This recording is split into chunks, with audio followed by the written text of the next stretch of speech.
Stage Pass, Institute of Gaming. For more details, contact 709396596. అంటే తమిళోళ్ళకి బక్కోడు ఉంటే తెలుగోళ్ళకి బండోడు ఉన్నాడని చెప్పేసి ఆయన నోటి నుంచే ఒక వచ్చిందనమాట ఒక స్టేట్మెంట్. అలాంటి మన ఫేవరెట్ తమన్ గారు.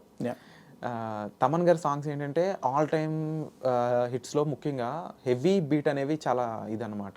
అందులో మీరు పవర్ స్టార్ పవన్ కళ్యాణ్ గారికి ఫైర్ స్టామ్ అంటే అందులో జపనీస్ లిరిక్స్ కనిపిస్తూ ఉన్నాయి. మొన్న రిలీజ్ అయినప్పటి నుంచి అదొక పెద్ద బూమ్ అనమాట. ముఖ్యంగా అందులో లిరిక్స్ చాలా హైలైట్ ఉన్నాయి, చాలా కొత్తగా ఉన్నాయి. ఎలా వచ్చింది ఈ కాంబో, ఎలా క్రియేట్ అయింది, అండ్ ఈ ఆపర్చునిటీ స్టార్ట్ అయ్యాక ఎన్ని రోజులు పట్టింది, సాంగ్ ఎలా జరిగింది? సో ఇదేంటంటే మీరు బాగా అబ్జర్వేషన్ బాగుంది, మీది బాగా చెప్పారు. సో సుజిత్ గారు, తమన్ గారు వాళ్ళిద్దరిది మొత్తం క్రెడిట్ 100% ఆల్మోస్ట్. యూనో వాళ్ళకి చాలా మంచి విజన్ ఉంది. ఇఫ్ యూ అంటే మనకి వీడియోలో కూడా ప్రస్ఫుటంగా కనిపిస్తుంది ఆ విజువల్. మీకు అది డిజైన్ చేసిన విధానం I think one of the best lyrical videos ఇప్పటిదాకా వచ్చిన తెలుగులో నా మటుకైతే. ఎందుకంటే దాంట్లో సో మచ్ ఆఫ్ డీటెయిలింగ్ ఉంది. Sujith is a big fan of Pawan Kalyan. So అందుకని ఆయన చాలా డీటెయిలింగ్ ఉంది. లైక్ ఆయన ఇదివరకు మూవీస్ లో క్యారెక్టర్ల పేర్లు కానీ అవన్నీ కూడా ఉన్నాయి. మీమ్స్ లో ట్రెండ్ అవుతుంది.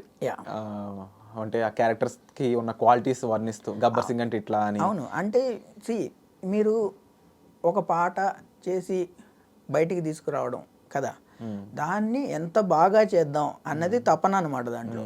లేకపోతే ఇప్పుడు మనం అడగం కదా, ఇప్పుడు అవన్నీ పెట్టారా పెట్టలేదా అడగం, కానీ దే వాంట్ టు డూ అంత డీటెయిలింగ్ చేయాలనుకున్నారు.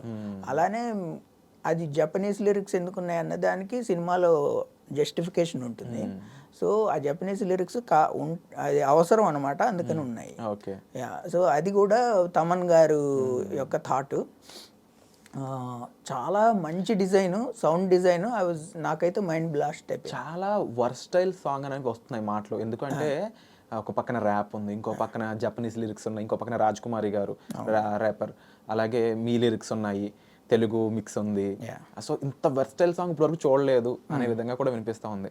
మీకు ఇది రాయమని ఎలా చెప్పారంటే ఎలా కావాలన్నారు ఈ సాంగ్ చెప్పినప్పుడు?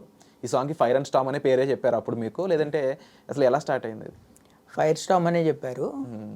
ఇది నాకు ఒకరోజు సుజిత్ గారు తను ఫోన్ చేసి ఇలా సో అండ్ సో కొన్ని లైన్స్ రాసి పంపించండి అంటే నేను రాశాను.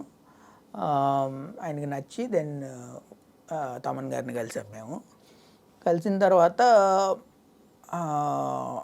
అది ఆయన అప్పుడు ఇంకా ట్యూన్ చేస్తూ ఉన్నారు. సో ఇది ఒక మంచి జర్నీ, మిగిలిన అన్ని పాటల కన్నా ఇది ఒక మంచి జర్నీ. ఎందుకంటే నేను దాదాపు ఒక 20 రోజులు ఉన్నాను వాళ్ళతోనే, ఇక కంప్లీట్ ట్రావెల్. ఆ ప్రాసెస్లో లిరిక్స్ని రకరకాలుగా అప్రోచ్లు ట్రై చేయడం, ట్యూన్ని ఇంకా రకరకాలుగా ట్రై చేయడం, అదంతా చేసి ఫైనల్గా ఇప్పుడు మీరు వింటున్నది అన్నమాట. అయితే దీంట్లో ఇంపార్టెంట్ పాయింట్ ఏంటంటే నాతో పాటు విశ్వ గారు కూడా రాశారు ఈ దీంట్లో లిరిక్స్. సో ఇది కొలాబరేటివ్ ఎఫర్ట్ అనమాట. అంటే ఒక రచయిత ఇంకో రచయితతో కలిసినప్పుడు అది ఎలా ఉంటుంది? కాస్త ఫైట్ ఉంటుందా, లేకపోతే ఫ్రెండ్స్ లాగా నచ్చి పర్లేదు ఇద్దరం కలిసి రాద్దాం అలా ఉంటుందా? అంటే ఇది చాలా తక్కువ సందర్భంలో జరుగుతుంటుంది, చాలా రేర్గా జరుగుతుంది. అది ఏంటంటే తమన్ గారు ఏం చెప్పారంటే మనందరం కలిసి పాట తయారు చేయాలి, ఓకేనా, మంచి అవుట్పుట్ డెలివరీ చేయండి అని చెప్పారు. సో నాకును విశ్వ గారికి చాలా మంచి ర్యాప్ కుదిరింది. సో ఐ థింక్ ఒక 5 రోజుల దాకా మేము టుగెదర్ ఆ లిరిక్స్ పైన పనిచేసాము కలిసి. అండ్ దెన్ ఈవిడ మన రాజమ్మని ఆవిడ కూడా ఉన్నారు కదా, ఆవిడ, అండ్ దెన్ ఈ జపనీస్ లిరిక్స్ అన్నీ. It is a collaborative effort. General actually హాలీవుడ్లో కొలాబరేటివ్ రైటింగ్ అనేది జరుగుతుంది అనమాట. So we sit and then explore the thoughts, right. ఇప్పుడు మనం ఇలా చేద్దాం అలా చేద్దాం, ఓకే జపనీస్ పెడదాం, ఓపెనింగ్ జపనీస్ పెడదామా, ఇంగ్లీష్ పెడదామా.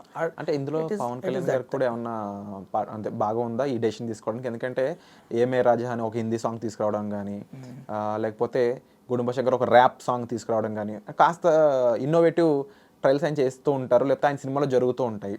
ఇప్పుడేమో చూస్తే జపనీస్ కంప్లీట్గా. సో ఎలా అనిపించింది ఆయన ఇన్పుట్స్? ప్రాబబ్లీ సుజిత్ గారు చెప్పగలుగుతారు, అంటే వాళ్ళిద్దరు కమ్యూనికేట్ అవుతారు కాబట్టి. కానీ నాకు ఇన్పుట్స్ వచ్చింది మాత్రం ఫ్రమ్ తమన్ గారు అండ్ సుజిత్ గారు. వాళ్ళకి విజన్ ఉంది, నాకు చెప్పినప్పటి నుంచి they had this vision. So నేను ఫస్ట్ అయితే ఒక జపనీస్ ఓపెనింగ్ తోటి ఒకటి రాశాను actually. So then we thought opening Japanese చాలా ఇంట్రెస్టింగ్ ఉంటుంది, కానీ దెన్ మేబీ హుక్ అవుతుందా లేదా అని దెన్ ఇంగ్లీష్ పెట్టారనమాట. సో యాక్చువల్ సాంగ్లో అయితే ముందు జపనీస్ ఉండాలి.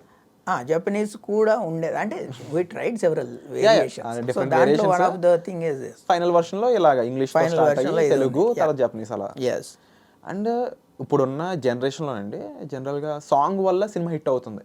సాంగ్స్ ఏంటి అంటే మేజర్ బూస్ట్ ఏ సినిమానైనా జనాలకు తీసుకెళ్ళడానికి. రాహుకి అదే జరిగింది. ఏమో ఏమో అనే సాంగ్ మీరు రాసింది ఏదైతే ఉందో ఆ సినిమా గురించి ఎక్కువ మందికి తెలిసేలా చేసింది ఆ సాంగ్ అని చెప్పొచ్చు. అవును. అలాగే నిజానికి మీరేమని ఫీల్ అవుతారు టెక్నికల్గా మ్యూజిక్ డైరెక్టర్స్ కానీ లేదా అనిరుద్ధ్ గారు కానీ మీరు కానీ తమన్ గారు కానీ, ఒక పాట వల్ల సినిమాకి ఎక్కువ క్రేజ్ వస్తుంది అంటే సినిమా హిట్ అవ్వడం వల్ల ఆ తర్వాత ఆ పాటకి ఇంకా ఎక్కువ ఉండిపోతుంది చరిత్రలో? అంటే బోత్ వేస్ యాక్చువల్లీ. మనకి ఫైనల్గా ఏం కావాలంటే మనం ఒక మంచి పాట రాయాలి, అది 10 కాలాలు అది హిట్ అవ్వాలి, 10 కాలాలు నిలబడాలి. దిస్ ఇస్ మన end of the goal, right? End goal. అయితే మీరు అడిగిన పాయింట్ ఏంటంటే ఒక ఆర్టిస్ట్గా మనకి ఇప్పుడు మన పాట హిట్ అవ్వాలి, కానీ అట్ ద సేమ్ టైం అది సినిమాకి కూడా హెల్ప్ అయ్యి సినిమా కూడా హిట్ అవ్వాలి, రైట్?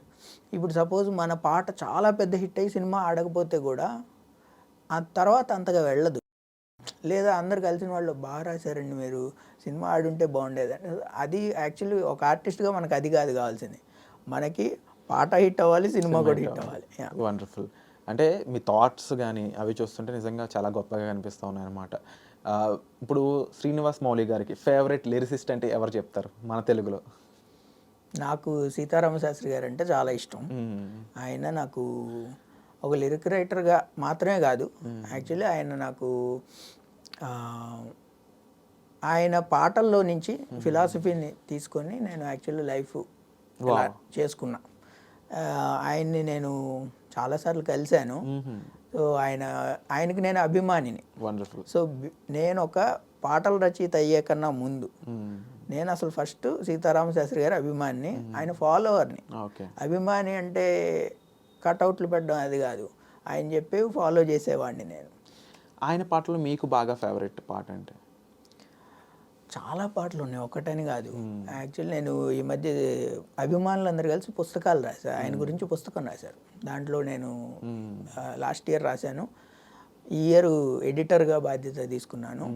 సో దాంట్లో కూడా ఇది అంతా రాశాను, నాకు ఆయనతోటి జర్నీ అలా అని.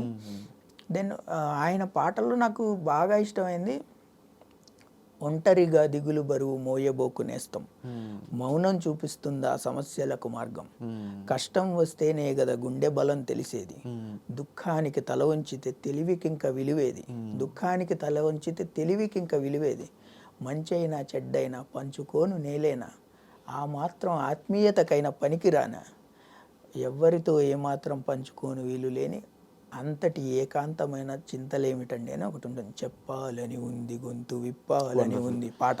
ఒక విప్లవ గేమ్ లాగా అది అనిపిస్తూ ఉంటుంది, అట్ ది సేమ్ టైం అది ఒక కమర్షియల్గా కూడా మనకి అందరికీ నచ్చుతుంది. అంటే ఇప్పుడు when you are low, if you are in a room midnight ఒక 2 గంటలు, there is nobody to talk and then you have so much pain for example అనుకోండి. అప్పుడు ఈ పాట వస్తే ఆయనే మన పక్కన కూర్చొని మనతో మాట్లాడుతున్నట్టు ఉంటుంది. ఒంటరిగా దిగులు బరువు మోయబోకునేస్తాం, చెప్పుకోవడానికి నేను లేనా, ఏంటి నీ బాధ, మనకి తెలివి ఉంది కదా, బాధలకి తలొంచితే తెలివికి విలువ ఉంటుందా, సో మనం వెళ్ళి గెలవాలి కదా అనేది పాయింట్. సో అలాంటివి ఆయన 100ల కొద్దీ రాశారు. అవును, అది. అండ్ ముఖ్యంగా లోకేష్ కనగరాజ్ గారు ఇప్పుడు ఆగస్టులో రిలీజ్ అవుతున్న బిగ్గెస్ట్ మూవీ ఆఫ్ ఇండియా అని చెప్పవచ్చు కూలీ అనేది. రకరకాల స్పెక్యులేషన్స్ వస్తూ ఉన్నాయి. దాంట్లో ఒక బిగ్గెస్ట్ ప్రమోషనల్ సాంగ్ మీరు రాశారు. ఒకే సాంగ్లో రజనీకాంత్ గారు, అనిరుద్ధ్ గారు, లోకేష్ గారు అండ్ అదర్ స్టాఫ్, అంతేకాకుండా శంభు గారి ఫాదర్ కూడా అందులో కనిపించారు. అవును. ఆ సాంగ్ అనేది ఇప్పుడు ఫ్యూచర్లో ఎంత గొప్పగా వెళ్ళాలి అని మీరు అనుకుంటున్నారు? ఆ సాంగ్ అనే దాన్ని మీ బయోడేటాలో కానీ మీ ఆటోబయోగ్రఫీలో కానీ అది ఏ రేంజ్కి అది మిగిలిపోతుంది అనుకుంటున్నారు? అది డెఫినెట్గా చాలా మంచిగా మిగిలిపోతున్న మొత్తం లిరికల్ జర్నీలో. ఎందుకంటే రజనీకాంత్ గారితో 3వ సినిమా, అలా చాలా తక్కువ మందికి. జైలర్లో జుజుబీ కదా, జైలర్లో జుజుబీ పాట రాశారు, అదొకసారి హమ్ చేస్తారా? దినకంత్రి కన్నయ్య అన్నతో ఆటే ఆఖరులే తన కాకి పొగరు రోషానికి కొడక మిగలవే. ఆయన కాకి పొగరు రోషానికి కొడక మిగలవే. దినకంత్రి కన్నయ్య అన్నతో ఆటే ఆఖరులే అని వస్తుంది. విధి నిన్నే విడిచి కూసోదులే కొడక మిగలవే అంటే ఆయన విధి అనేది అది నిన్ను వదిలిపెట్టి కూర్చోదు, కొడక మిగలే ఉంటుంది. అలానే వార్నింగ్ ఇచ్చినట్టే ఉంది సాంగ్ అది ఇది విలన్ని అడ్రస్ చేస్తూ ఉంటుంది పాట. అందుకని ఫర్ ద ఫస్ట్ టైం నేను అంత మాసి పాట రాశాను యాక్చువల్లీ. దట్ వాజ్ అప్పటి వరకు నాకు అందరూ అనేది ఆయన బ్రాండ్ వర్డ్ జుజుబి.